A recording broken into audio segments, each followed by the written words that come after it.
The first batch of 1 million doses of the Oxford AstraZeneca vaccine is in the country. Rolling out those vaccines is the next step. Let's discuss the challenges that need to be faced in the distribution process with Angelique Coetzee from the SA Medical Association. Good morning to you, Angelique. What are the challenges that lie ahead?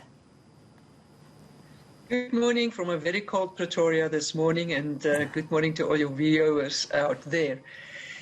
Yeah, the arrival of the vaccines is only the first step in still a long process that needs to be rolled out. So one of the most important things to understand during this rollout is that we need to look at the expiry date and make sure that we are all within the right time frame to roll this out, the vaccines. We need to make sure that between 2 and 8 degrees Celsius, the vaccine is being stored the whole time. Even if you administer it at a clinic level, you need to make sure that you've got a cooler box next to you.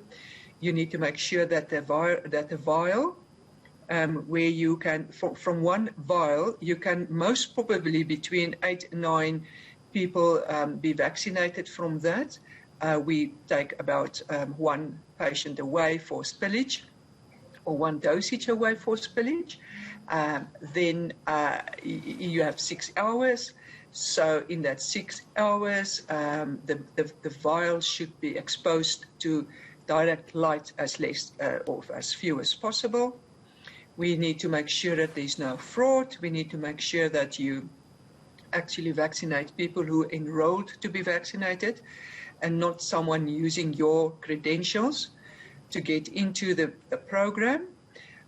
We need to make sure that our people out there registered on the platform. And then, after you have registered, it will be sent from a central database down to your district level, to the hospitals, to the clinics, which is allocated to be vaccinated sites.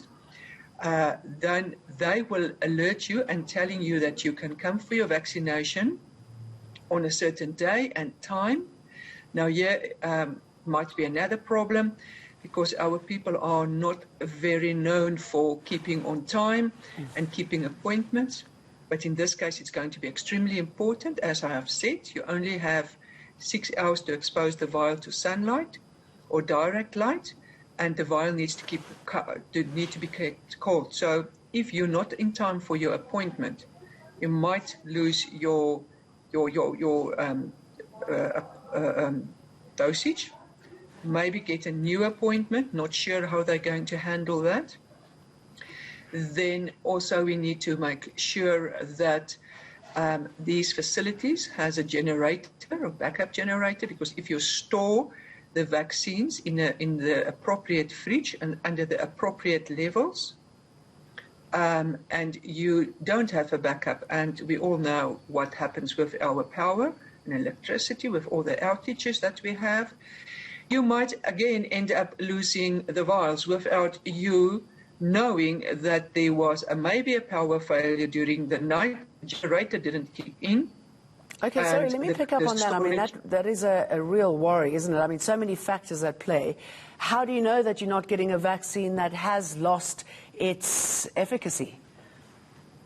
You don't know. You will only know if you get sick a few months later and you then pick up that there was a certain group of people vaccinated during a certain time, and all of them now starting to get sick. That's unfortunately, there's no discoloration or anything indicating or any indicators on the vial itself to alert you that the temperature has been compromised or that the light has been compromised. Okay, so you've got to be quite fastidious about overseeing that, don't you? All right, so the key here is to get the jab in as quickly as possible.